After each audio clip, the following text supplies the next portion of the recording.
When I was a kid, I didn't know what I wanted to do with my life, and some days I'm still trying to work that one out. But now I do know what I'm capable of doing because I know what my meta skills are and how to use them to my advantage. Meta skills have the potential to promote individual resilience in a rapidly changing world.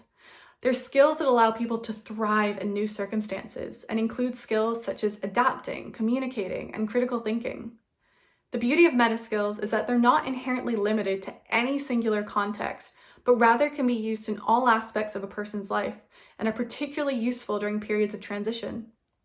The shift from childhood to adulthood has never been a simple process, but in recent years it's become increasingly complex and requiring meta skills to navigate. To even just research what they want to do after they leave secondary school, young people need curiosity and focus, with actual applications requiring communication and critical thinking. However, our current understanding of how meta skills are gained, developed, and used is generally limited to university students, which excludes a large proportion of the population. If we want to create meta skills policy that can support young people with their youth transition, then we must better understand how young people are engaging with meta skills. This is why, as part of my PhD project, I interviewed 30 16 to 18-year-olds living in Clackmannanshire. While my data analysis is still in the early stages, it's important to note that every young person I interviewed had the chance to gain and develop meta skills. However, the setting the meta skills were gained within did have a significant effect on how the young person continued to use and value their meta skills.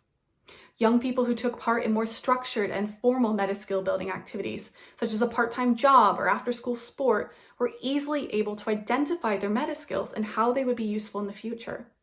In contrast, the young people whose meta skills were gained in an unstructured, informal setting, such as babysitting or a hobby, were far less likely to recognize that they had gained meta skills and seemed skeptical that their skills were as valuable as their peers. This difference could increase the difficulty of these young people's youth transitions. If they are not confident in identifying and communicating the value of their meta skills, then they'll likely struggle when making applications for further study or work. In turn, this could have long-term consequences for their future employment and engagement with society.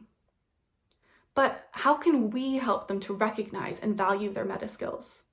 As with any complex problem, it's going to require a multi-leveled solution, but we can begin by influencing the way that society values meta skills gained in informal, unstructured settings.